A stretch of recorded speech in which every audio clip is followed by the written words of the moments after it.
the goal is not for the kids to like me. It's for them to grow into the people that God is calling them to be. And my role is not principally as a friend. The role as a father is very different, or a mother. And sometimes they're not going to like you. This is not about me and how I feel. It's about what is good for my sons and for honoring God. Sometimes it'll feel good, and sometimes it won't feel good.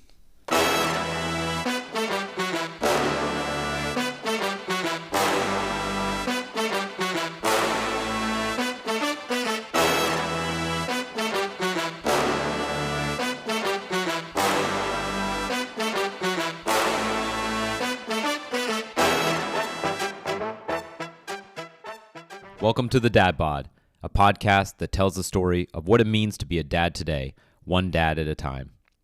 My name is Sean, and I'm a dad living in New York City with my wife and our 2 young native New Yorkers. The formula for the Dad Bod is simple. Each episode, we're going to interview one dad to get his story of being a dad. Over time, all of these stories will start to create the bigger story of what it means to be a dad today. Thank you very much to everyone for tuning in. It's been really great to hear how the interviews are bringing deep, meaningful positivity to people's lives. If you like what we're doing with the Dad Bod, hit that subscribe button in your podcast app and post up a positive review to help other people find the Dad Bod. The voice you heard at the beginning of the show belongs to my friend and fellow dad, Andres. I met Andres more than 15 years ago when he was dating my wife's childhood best friend and with whom he just celebrated 14 years of marriage. At 60 years old, he is ahead of me in life and in parenting, and so even though we've never lived in the same city and our actual contact with each other is infrequent, I've looked up to him for a long time. As you'll hear, Andres has a lot of deeply rooted wisdom gained through his experiences as a son, a chaplain, a pastor, a coach, and of course, as a dad. One of my favorite memories with Andres, which I'm not sure if he even remembers, is when he and his wife visited us when my wife was pregnant with our first. On that visit, he specifically sought out one-on-one time with me to both pray for me and smoke a cigar with me as I was about to enter this amazing journey of fatherhood. I'm not sure which came first, the praying or the cigars, but that moment is a little snapshot of how I see Andres, a person with whom every interaction teaches me more about God and life. All right, enough talking now. I'm humbled to be sharing this with you. Andres, the sacred reality of dad.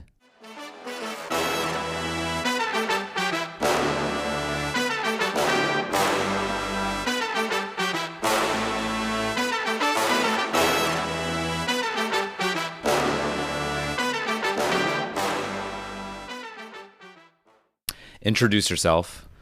Tell me your name, your age, your kids' genders and ages, how long you've been married, what you do for a career, and any other hats that you wear that are worth mentioning. Okay. Well, my name is Andres. I'm age 60. I'm married to Juliet. We've been married for 14 years this past August. And we have 2 sons, Eliseo, age 13, Felipe, age 10. I work, as of 13 years ago, as the chaplain at the Esperanza Health Center, which is a nonprofit Christian healthcare center that focuses on working with the medically underserved in North Philadelphia. Historically, particularly with the Latino community, but not exclusively.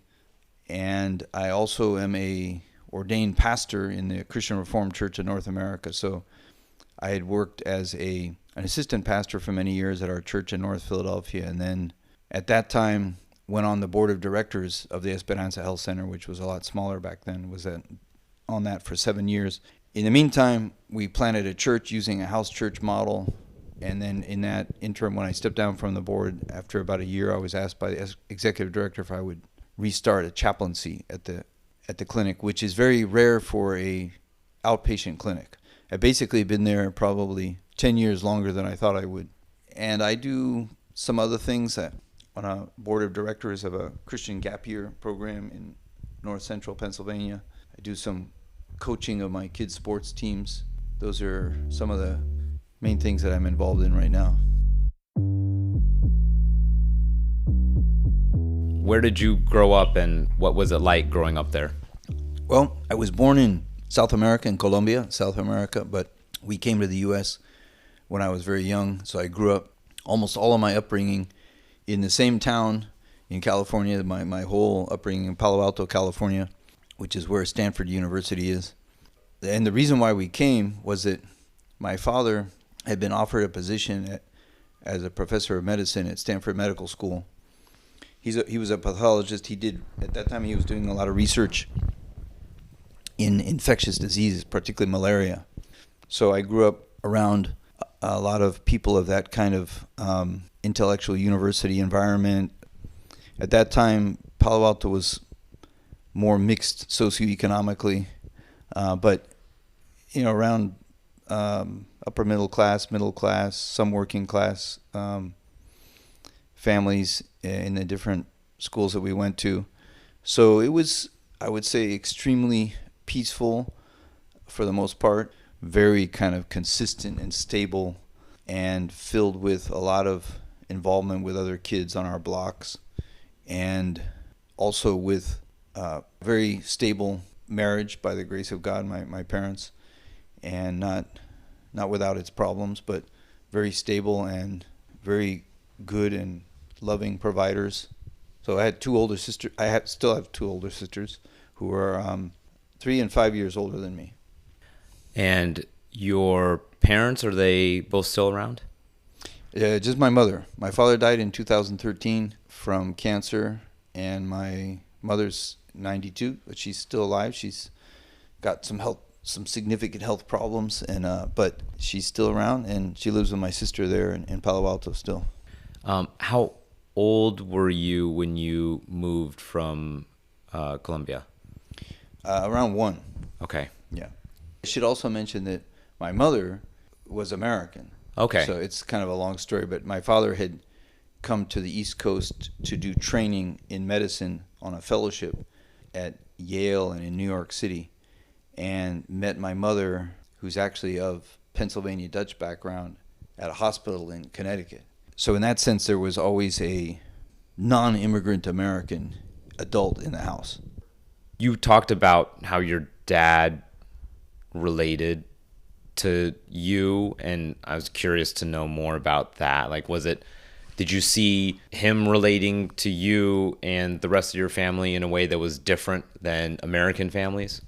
Yes, although not all of the families, but I would say yes. I mean, a lot of the attitude of kids to their parents was the degree of what my father would consider disrespect that was allowed between kids and adults, let's say in general, including their parents, was much higher than what he considered appropriate. There was a familiarity, even maybe a disrespect that he did not like, and he didn't want to tolerate. He was, and again, this is comparing to liberal Northern California, late 60s, early 70s, but he was socially more conservative just by nature of coming from Colombia, and he wasn't religious at all. My grandmother had been a very, very devout Roman Catholic, and so I would say that was another aspect of that kind of innate social conservatism. That was definitely not the case with a lot of families that we were around. Mm-hmm.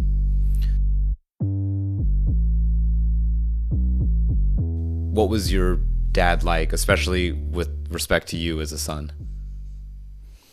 Well, again, I would say, and this is something I'm deeply thankful to God for, is that he was an absolutely consistent provider in any way that you could imagine. Always fulfilled his commitments. He was someone who was also very deeply appreciative of the role of fathers. So it was interesting.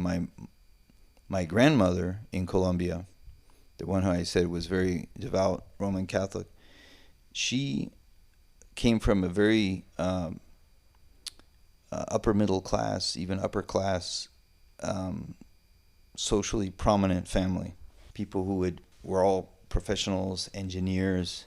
But my grandfather was not from that social class. He was basically a peasant. And basically she kind of married down, you could say. So you wouldn't have called him, oh, he was an engineer his whole life or something like that, because he didn't have that. And my father told us about that, but he always was very, very clear in saying that he respected his father. He loved his father. His father was important to him. And even though he didn't have that kind of career, he had this deep love and reverence for him. So he had that value of appreciating one's father, loving one's father, and respecting him no matter what might be his deficiencies or relative lackings compared to whoever. How did your dad carry himself and present himself? Give me a picture of what he was like. He was a very impactful presence. People always remembered my father. He was very funny. First of all, he had a very strong accent, even though he was very articulate, but he had a very strong accent. He was very personable, very warm, and not in a wild way, but he would tend to be the life of the social setting, wherever it was. I would say another aspect of him was, there's a term in Spanish, Colombian Spanish, someone who is very formal. And what people mean is someone who's really minds their P's and Q's, is very courteous, very respectful, does things according to protocol, doesn't treat people in a very common way or excessively loose way. People tended to feel respected by him. So, for example, when people would come to our house, oftentimes he would invite them into his office and have kind of a personal conversation to find out about who they were and ask certain questions. It was kind of a running joke over the years that someone had been invited to my father's office and he would have this kind of more formal talk with them. Another aspect that I noticed over the years was that he helped a lot of people. So a lot of Colombians who would come to the United States, in particular California, through some connection would reach out to him for help about something. And he really spent significant time doing that. He didn't sort of talk about that in a direct way to us, but we noticed it over the years, and many people spoke about that over the years.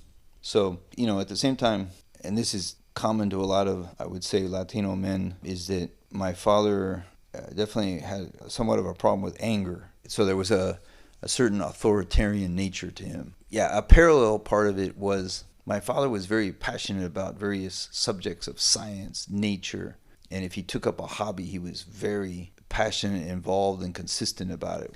But things that didn't naturally interest him, he would make very little effort to find anything out about it. So this was a point of tension with us as kids, is that he would not typically take much interest in things that were interests of ours, but weren't interests of his.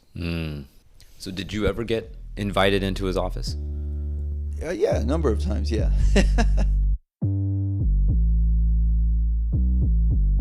What would you say about yourself that reminds you of your dad? A couple of things. One is tenacity. My father would work on things in a very tenacious way.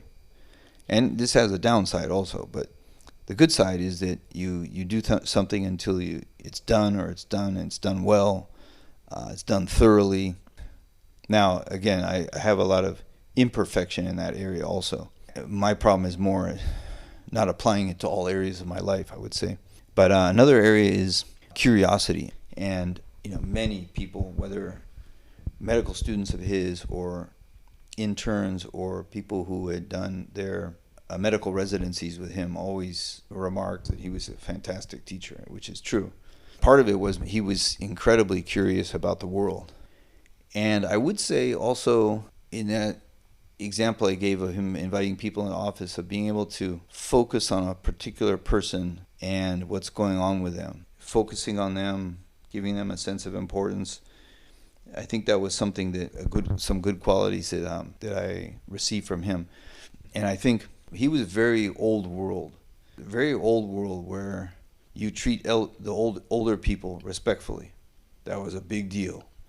And any transgression of that was very serious. So, for example, even with teachers that we didn't like growing up and so on, we had to be very respectful related to them. That old world aspect of dealing with people in a formal, respectful way was very important, which I think has rubbed off. And I would also see my father do that with people of all social categories, not just people who were somehow, quote unquote, important socially. So your dad sounds like he was very successful in his career. Definitely seems like he made a mark in his field. Were there any habits that he had, routines that he kept that were part of how he was able to be successful, or how he did things, how he organized himself? Was there anything that you remember observing about him? Well, one thing, I met an old girlfriend of his from Colombia. I studied for 2 years at a seminary in Argentina later on when I was 27, 28, 29. When I was there, I remember going to dinner with her in Buenos Aires, and she mentioned an aspect of my father, which was that she remembered he was super focused on his pathology career and the things that interested him in the research. And she mentioned that as a good quality, but it can also be a problem because there's other things that are going on around you that need some attention also. So a habit that definitely helped him have an impact in his field was that tunnel vision. He was really focused on malaria, not in 15 other things that he could research, but that malaria. And he got noticed because of that. And then later on, he changed, and this became really the dominant thing for the later years of his career, which was radiation injury. That is, injury by radiation to non-cancerous tissues. And just, he became literally probably the world's expert on that. Wow. But there was all this other stuff they didn't focus on.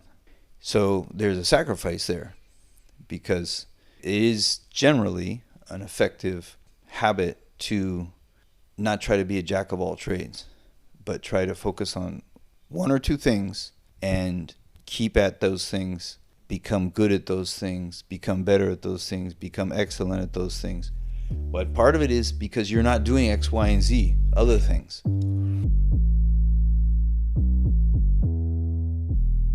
What is it like being a son to somebody who's so focused? Yeah, another good question.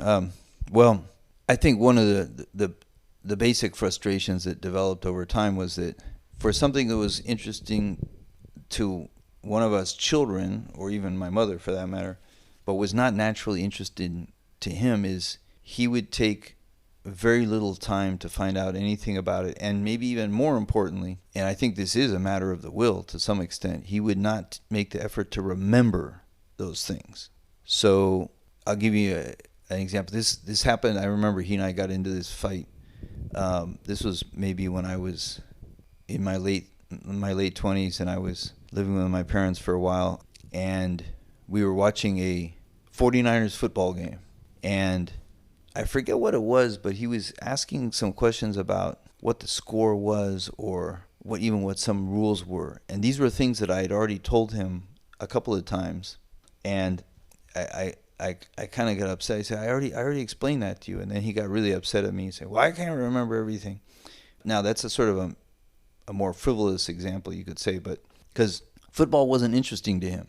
And so he felt like it was not necessary for him to put any energy whatsoever into learning about it or remembering anything, and that people should just explain it to him on demand, the way people ask Google these days. And that becomes a difficult thing to live with, because you have a sense that the person's not sufficiently interested in you or caring for you, that they would learn something that's outside of their comfort zone or normal area of interest.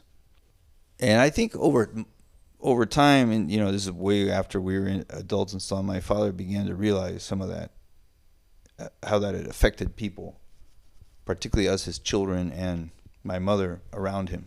How did he come to realize that?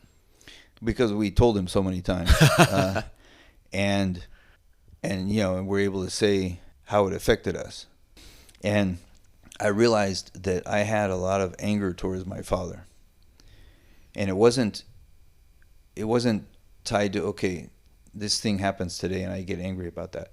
It was this kind of unresolved pool of anger that I had towards my father, and that God was inviting me in that season of, I didn't know how long that was going to last, that I was going to live there, But since I was such close quarters, it was to intentionally spend time with my father, which we ended up setting up once a week. We would get together, and I began to talk to him about how I had this anger towards him, and we began to talk about some of the reasons why. And one of them was this, what we just talked about, was this sense over the years of him being in my case, but it was true for other people as well, this disinterest in things that were important to us unless they coincided with something that was interesting to him, and how that affected us. And I would say that he listened, and it did have some impact on him. And actually, through that weekly getting together and talking about these things, I would say God did a lot of healing in our relationship, and that pool of anger that I had essentially dissipated. God removed it. And it wasn't because my father agreed with everything, but he definitely always wanted to spend time with us. And the fact that I was saying, hey, I would like to spend one time a week of an intentional time go on a walk, we can do whatever.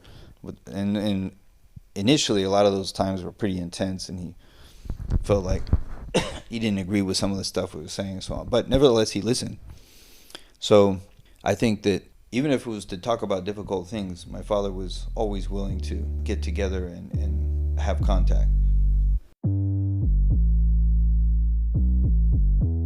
So your dad was a scholar, an academic, and sounded like you share a lot of his traits: the tenacity, intellectual curiosity, strengths as a natural teacher. You listed a number of things that are strengths of his that also are yours, and yet you've also taken a very different career path than what he had. Talk to me about that a little bit, your career path and what that has meant for you, because I think what's interesting as a minister, is that sort of a good term to describe your career overall? I know you're a chaplain right now, but is there a good term to kind of say? A pastor. A pastor? A pastor. Or someone involved in kind of direct Christian ministry. Okay. What's interesting about that career to me is that there's not a separation like many of us have. There's our career, and then there's our commitments or our personal faith. Your career is an extension of your faith. So that's one thing that's very interesting to me. And also, your career is in a lot of ways in opposition to your father's career.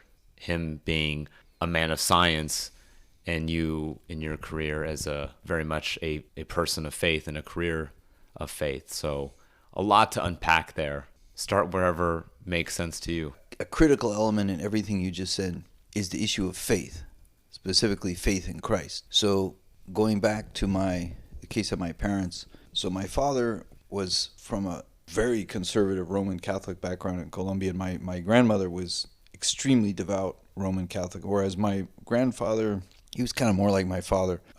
My father pretty much rejected any sort of faith of Orthodox Christianity in his 20s as he got into science and was studying in the university and so on, and just couldn't believe the whole idea of miracles, etc., etc.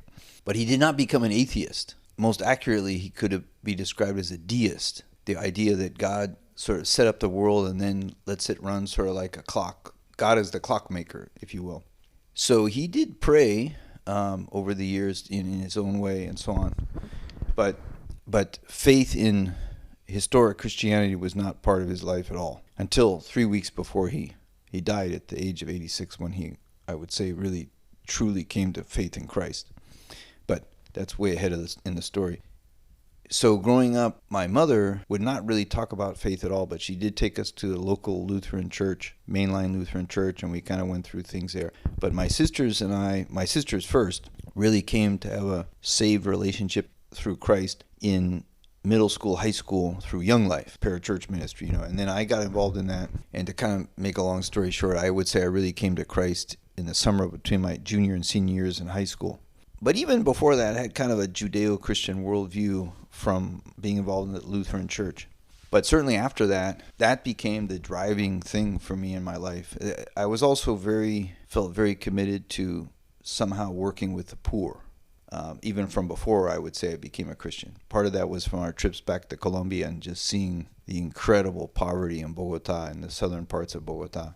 But as it relates to my father, then that became a definite, another, you could say, dividing point with him, was that he wasn't interested in issues of faith. He wasn't an atheist, and he always got upset if anyone described him as an atheist, but it wasn't really very important to him. But it was important to me, and his view in terms of profession and so on was sort of that of all the fields in the world, science is the greatest field. Science is the pinnacle of all human endeavor. Within that, basic science was at an even higher level. Within that, medicine was better on the scale. So my father he, for example, had not the greatest view of people in business because they saw that he sort of felt like they were all about money and so on.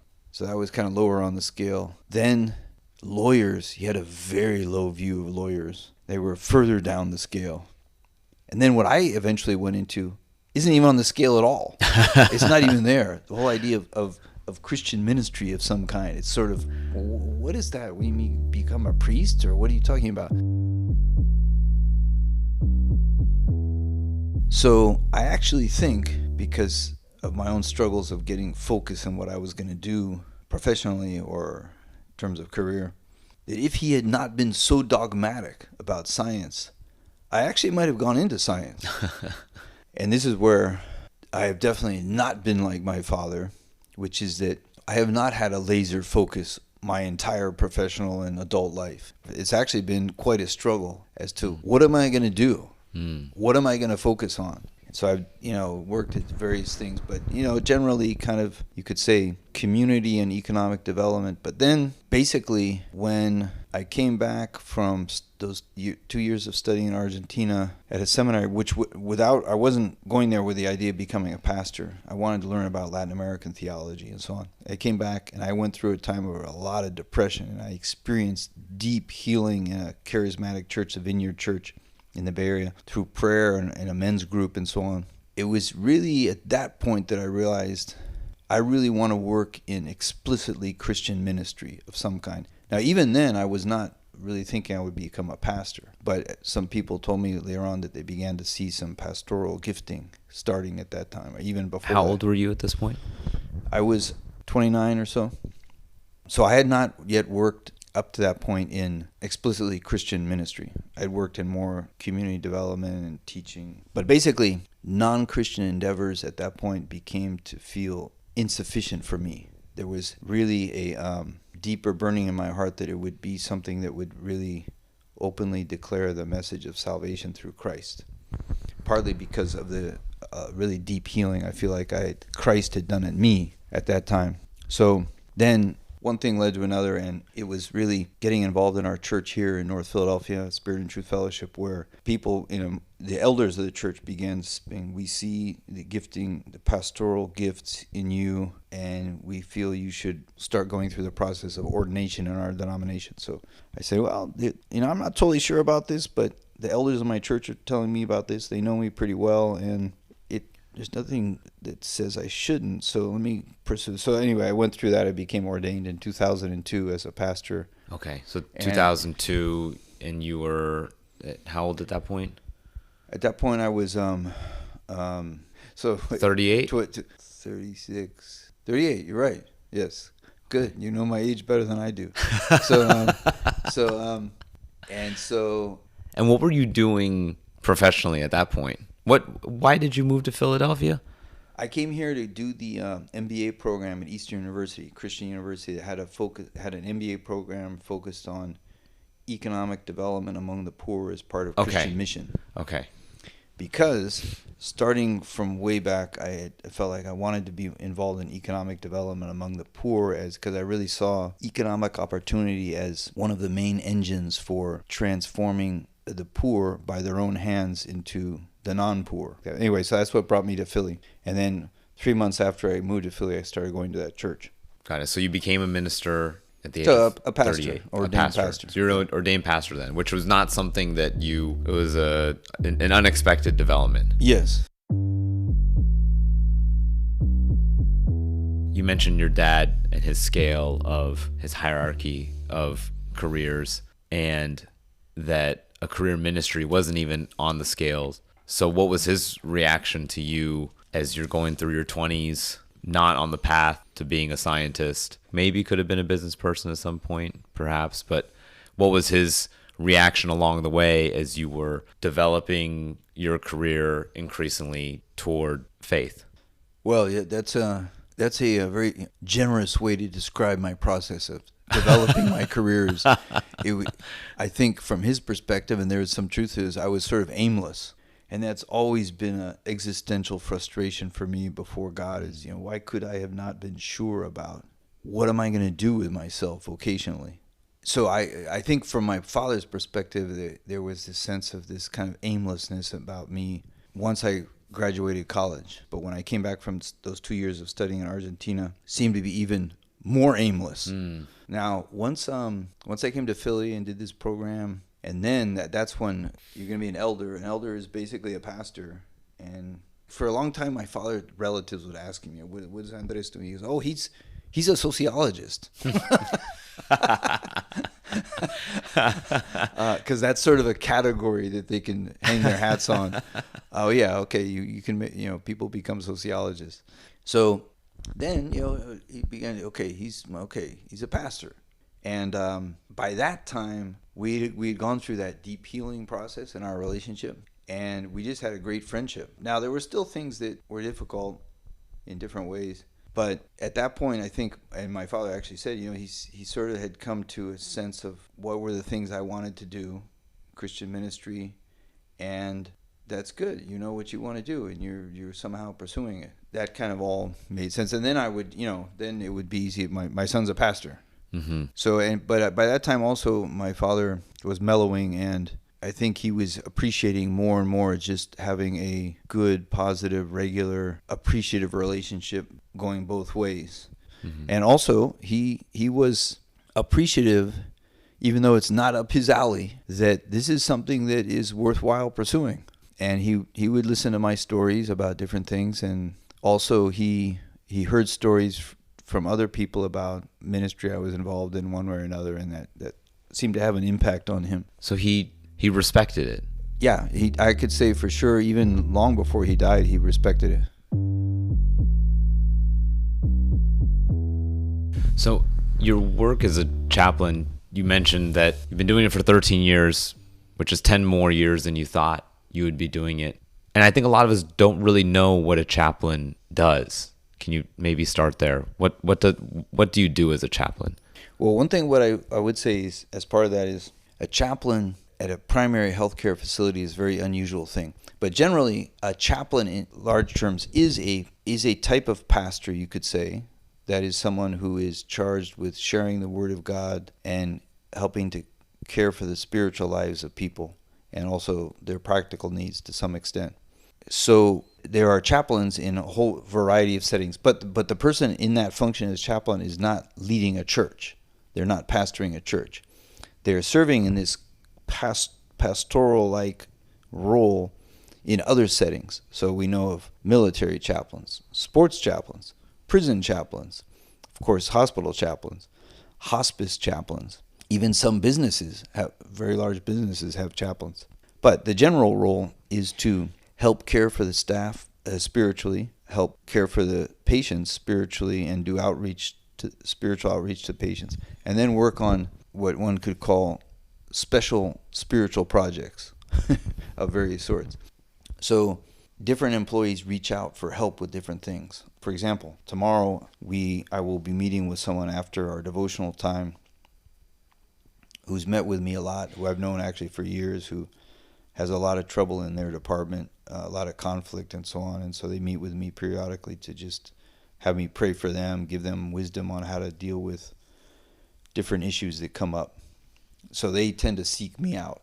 There's another employee who, she actually reached out to me because her longtime boyfriend and father of her children up and left the family, and she's got all these practical problems, but is also kind of seeking out, wanting to have a closer relationship with God. And so I'm trying to connect her to a local church that's very close to where she lives.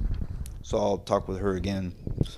Now with the patients, our bread and butter way that we meet with them is we go to the hubs where people come to the waiting room and then they wait, and then they'll go to the exam room and they'll wait there. So what we found is a very fruitful time to talk with people because they're waiting is in the exam room because it's private. You just knock, say, I'm chaplain. We're obviously a medical clinic, but we're also a Christ-centered ministry.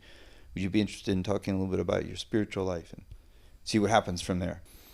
Another one is we try to get patients connected to churches, but instead of having clinicians contact me for every single one, we realized we should make a database of churches. What we realized was our clinicians, there are several things that always come up. Just if a patient's interested in going to a church, what's the basic spiritual rhythms of the church? Secondly, do they have any addictions ministries? Because there's a major issue of addictions in our communities. Secondly, or thirdly, youth ministry. My teenager, I'm trying to get them to do something. Is there a youth ministry? I go, well, we have to look into that. But the main thing that a chaplain does is sits usually one-on-one with people and hears their story, ask some questions, and see where that listening to the Lord is in that setting, thinking, where is this person at spiritually? How can I help them?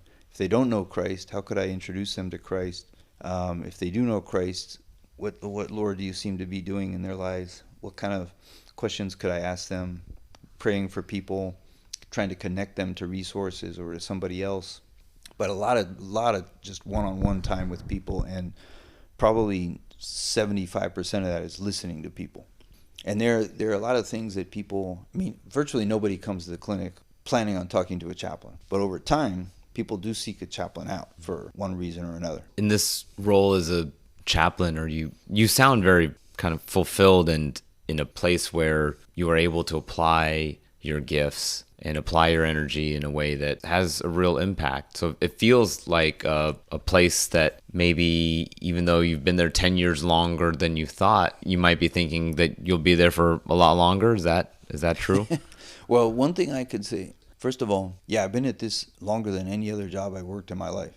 And I don't regret spending any of those years doing this. But even more than that, I would say it's been a privilege to do it. And thirdly, if I did this for the rest of my working life, it's a pretty good way to spend your life. I feel like there are a lot of ways one can spend your life and one's life, and this is, by the grace of God, a privilege to do it this way. Yeah. I see it as significant and a privilege and having some kind of eternal impact. Another role that you mentioned that you have is as a coach of your boys' teams. By the way, none of this is really high-level coaching. It's volunteer parent coaching for both flag football and also soccer. What's your experience been like? Well, I would say in general I've enjoyed it. I would say it's been pretty stressful, especially flag football, because of a couple of things. One is, unlike soccer, you're directing every single play. The coaching on football is just so hands-on and so immediate. So there's an intensity to it and a time pressure. But I would say the other thing is that I feel that the coaching has brought out some of my certain sin struggles of mine in that role. And hopefully the Lord is growing me that. But I mean, some of those being maybe taking it a little too seriously, putting in too much time on it, getting ready where it's kind of overkill and it's out of some kind of perfectionism. Although you kind of want to do best by the kids, especially in flag football, because I never coached it before, so I looked into all this stuff. The other thing, though, is, besides the perfectionism, is I think maybe riding the kids too hard. Part of it is just, I'd have to get into the particularities of, in both the flag football and in the soccer, working with relatively inexperienced kids in the two sports, and who were, in a lot of cases, outgunned and outmanned by the other teams, and wanting to get them up to speed, which you can't do in a very short period of time. So wanting to push them hard and give hard instruction, you could say, but essentially being positive, wanting to be positive and upbuilding, and not also make it too serious. It's not really fun for the kids. So I still have a lot of growing to do with that. And also I think taking losing and winning less seriously is important. So I got some learning to do in that respect. So, as somebody who, in your career as a pastor, certainly as a chaplain, you're no stranger to stressful, serious situations. So it's interesting, forgive me, almost humorous to me that coaching, you didn't really mention stress when it came to your job as a chaplain, dealing with, probably not with some regularity, life and death, but in the arena or in the field as it is of soccer and flag football, stress does come up. So it makes me just wonder, does the pastor show up in the coach? That is a very good question. He should show up more probably than what I have. I definitely have used that aspect a certain number of times. One of the challenges is, of course, these are children, and in the case of flag football, we weren't doing extra practices. We would just have the day of the game and practice an hour ahead of time. So it's not very much contact.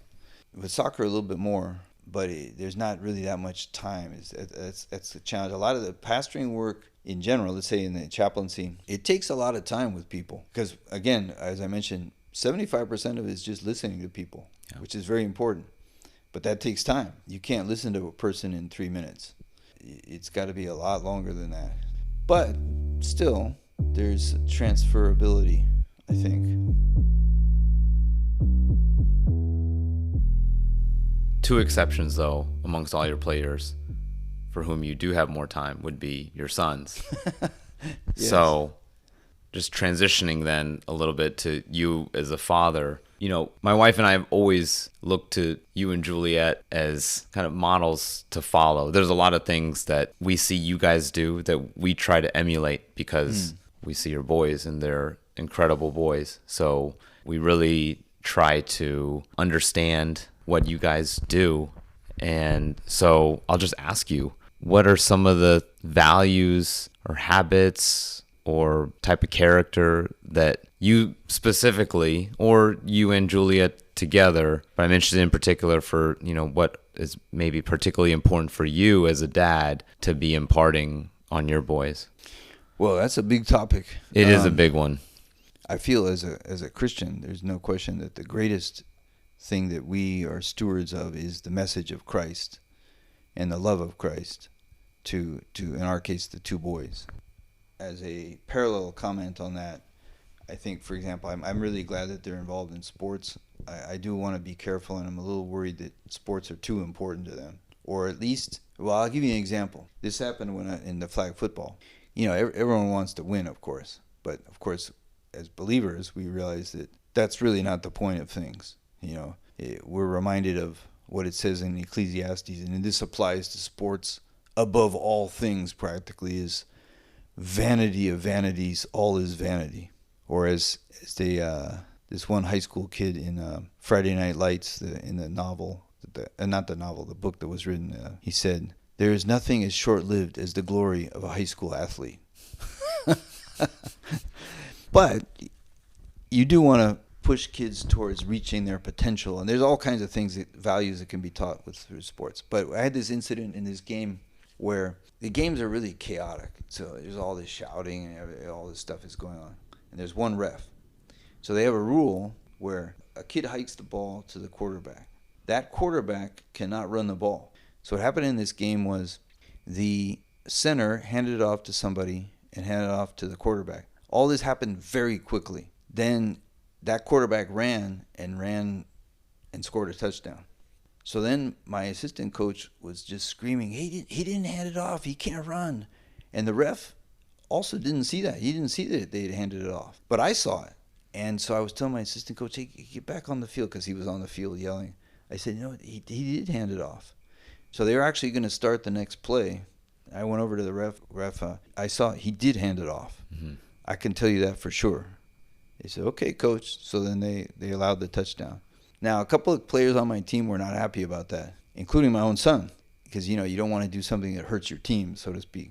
So I explained to them as a group, I explained after the game, I explained again to him that I knew that he had handed it off. and that was a legal play.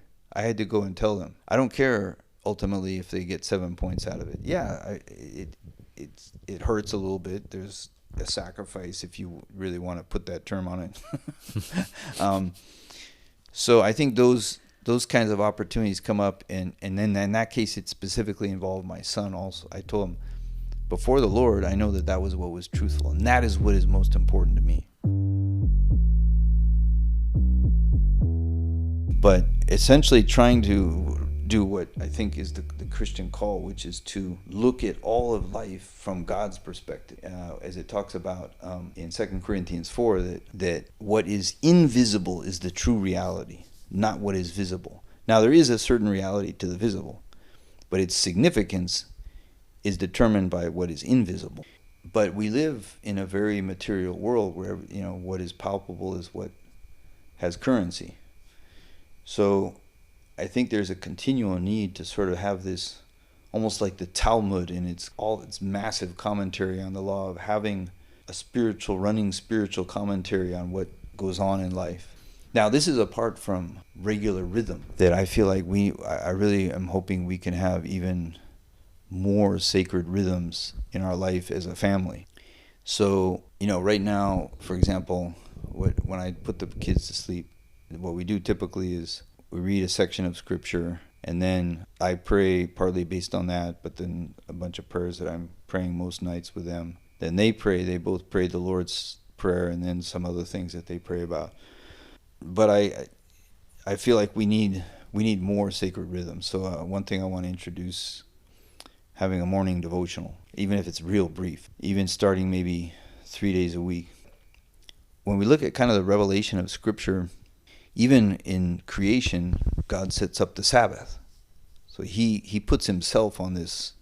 It sort of emanates from his very nature to have a rhythm that in this case is the seventh day is a day of rest. And then he calls his people to that. He's got skin in the game. He did it first. So that's a pretty good recommendation, practicing the Sabbath. And again, generally, I think it's a time to worship the Lord and dedicate some amount of time to him. So there's some things on Sundays that I've done outside of church that we want to keep doing. Mainly right now what we do is a 20-minute Bible reading time. So all three of us, the two kids and I, we read scripture on our own. We're sitting in the same room, and then you read whatever you read in 20 minutes. And then at the end, we have a journal where we answer 4 questions. One is, what did this teach me about God? How can I put this into practice? What am I thankful for based on this? And do I have any questions?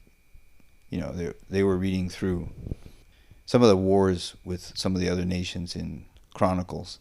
And they were saying, well, why do all these people have to get killed? So that's an important question. It's not an easy one to answer, but you kind of discuss it. So I think some of the things are, what does it look like to have sacred rhythms?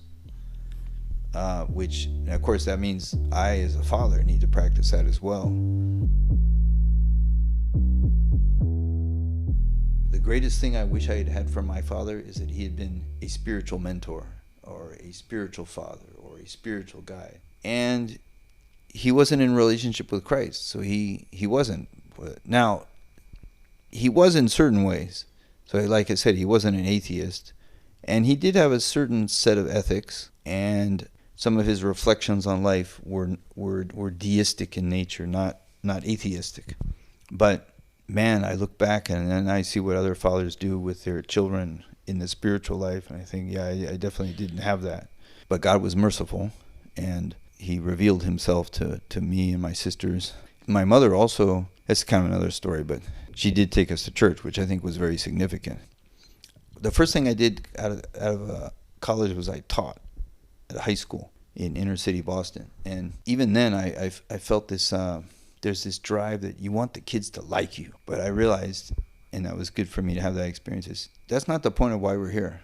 They might like me, they might not like me. The point is that they learn. And similarly, I think in the role of a father or a parent, the goal is not for the kids to like me. It's for them to grow into the people that God is calling them to be. And my role is not principally as a friend. The role as a father is very different, or a mother. And sometimes they're not going to like you. This is not about me and how I feel. It's about what is good for my sons and for honoring God. Sometimes it'll feel good, and sometimes it won't feel good.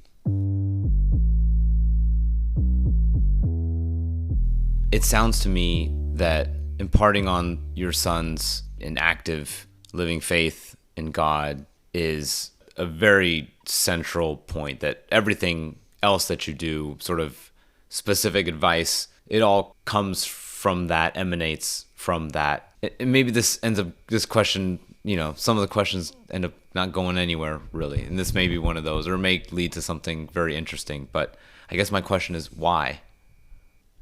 Well, I would say this may be a circular question and answer here, but I think it comes back to the love of God. That's the most loving thing to do with a child, I think. If one takes seriously what we know about God in the scriptures, is that God is the center of the universe. God is the great reality. God is the invisible structure of all of existence. The loving God who most perfectly revealed himself in Christ is the greatest blessing that you can give to a child. Now, by the way, I look at it, I'm trying to look at it more as you're inviting the children to this. You can't force it on them. You do, in the same way that we essentially force kids to go to school, whether they want to or not. We do, in growing up, have them do all kinds of things, whether they want to or not. Go to bed at a certain time, take showers. Similarly, I think in a spiritual life, there is this admonition of Scripture is, parents, you do this, and it's not based on whether the children want it or not. Sometimes they will, sometimes they won't. Now, you shouldn't be heavy-handed in it, but it's more like, I kind of think by following these sacred rhythms, you're setting up a constant invitation to the Lord's table. In time, their late teens, whatever, they got to then make their own decisions whether they're going to continue with things. But the table has been set. And so there is that, is that beautiful, a lot of people would say that the statement of faith of Israel, of the Jewish people, is the Shema Israel. Hear, O God, the Lord your God, the Lord is one. The great statement of the monotheistic God in the face of all these pagans, multi-deity societies. And then it says, parents, talk to your children about this as you walk along the way. Put these words on the lintel post. Tell your children about this. Tell your children about that. It is right after that statement of faith. You are to tell the children about this, and it's a command. It's not a optional. Do this if you kind of feel like it. It's the invitation to life, and we would never want to restrict the invitation to life from anyone, especially children. What does knowing the love of God do for a person? Well, I think it would depend on a given person. For some people, that can feel devastating. For others, it can be the greatest message they've ever heard. But in any case, I think what it does is it calls people to the true reality. It calls people to what is their true identity, or can be their true identity. And it pulls back the curtain on a lot of other things that kind of fog the reality of life. The daily, legitimate, but daily pedestrian concerns of life, of material life and practical life and social life. It kind of pulls back the curtains and says there is this larger reality that is here that must be attended to. Well, one way or another, you're going to attend to it, either by inattention or by attention. And this is the invitation to proactively pursue it. And then, eventually it transforms people's decisions in that pedestrian aspect of life. For example, we talked about the sports. One thing I'm a little concerned about, and some things I don't have to be so concerned about, but is, do we have too many activities going on in the kids' lives that it crowds out the sacred rhythms? Apart from also just having unplanned time where the kids can do whatever, but the sacred rhythms. Because when I looked at how God kind of unfolded things for the ancient Israelites, and then essentially invites people to continue that pattern, but not in a legalistic way in Christ, is there's this sacred rhythm across the course of a calendar year, across a person's life, across a week, across their family life. There's all these things that get set up. In their essence, they are a way of God's outlining a life that is filled with significance and is directed towards significance and is nourished by God himself. Because left to a vacuum, all kinds of other things will establish their rhythms in our lives. By the way, a fascinating parable of Jesus for all kinds of things, but it relates to what we're talking about here is the parable of the sower, where there's that parable that he talks about the farmer putting out all these seeds on these different kinds of soil. The seed is the word of God. Apart from the really fruitful soil, there's these other soils that they have problems. It takes some root, but then there are these problems. And essentially what makes those unfruitful is this summary: the deceitfulness of wealth, the anxieties of life, and the pleasures of life. Those three things. And man, that covers it all. They all take some kind of root, but they're not very fruitful because those three things have choked it out. And so that applies to every single one of us and to our families and to our children. Are we aware of the anxieties of life, the deceitfulness of wealth, and how the pleasures of life can affect us? Because they're not just ideas. So in the case of, let's say, sports, that would go, let's say, in the category of the pleasures of life, which I like sports, but they can become pretty consuming on whatever way you want to analyze it. So I'm trying to think that through right now as it relates to our two sons.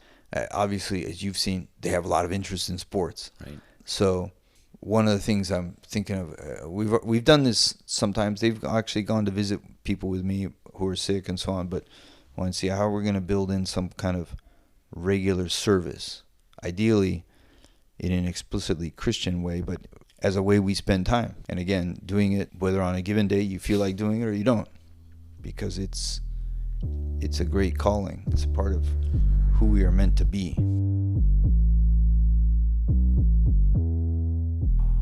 The way you answered that made me realize better why I was asking about how you approach parenting, because I think it's true there are so many things that are competing for that attention and as individuals, and that naturally also plays out in how we parent and how we thereby, from that position of incredible influence on our kids' lives, are having them focus like what is important to them. And I think that absolutely there's so many things that we are going to be inclined to parent them that are along those three lines that you outlined, from looking at that parable of the seeds and the different kinds of soil that they fell on. So that is very much what I was wondering, and because I think that for myself it's very easy. I mean, I think, at least at a surface level, parent towards, maximizing their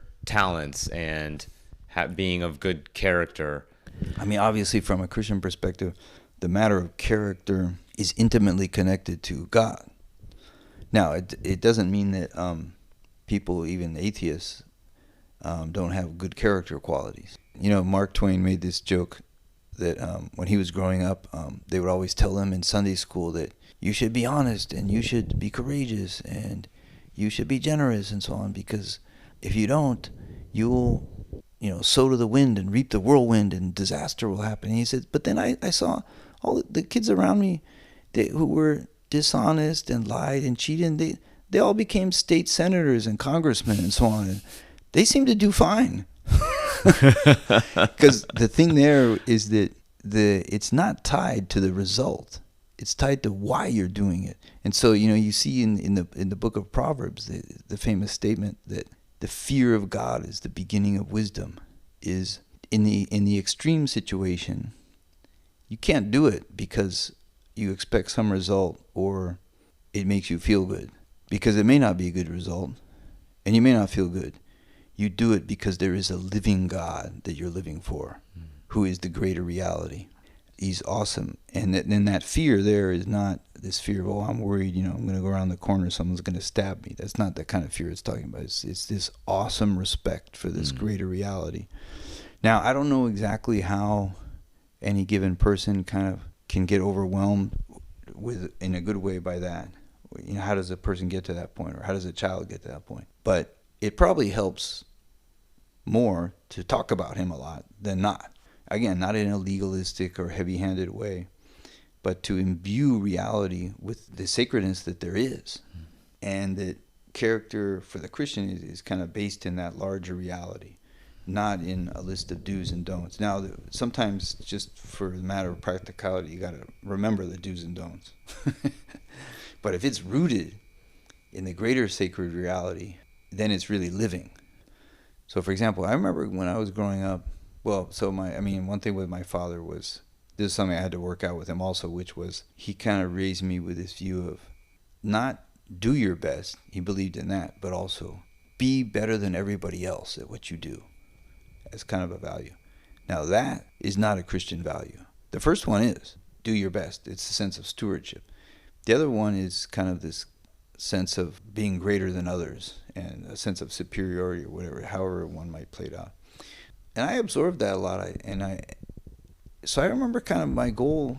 What was my goal in high school was to be the best at all the things I was doing and to get into a great school. And I think back, man, those are some pretty shallow values. Now, I'm not against people doing well or going to a good school, but that in and of itself as a telos, an endpoint value, is incredibly shallow. And I don't want that for my boys. Okay, well, Andres, this has been great.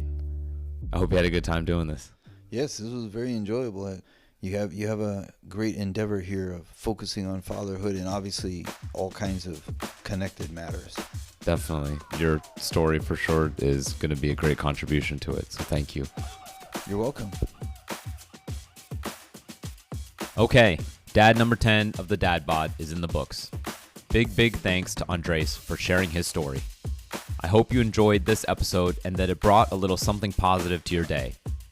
If you like what we're doing with the Dad Bod, hit that subscribe button and give it a 5-star review in your podcast app, or email me anytime at sean@thedadbodpod.com.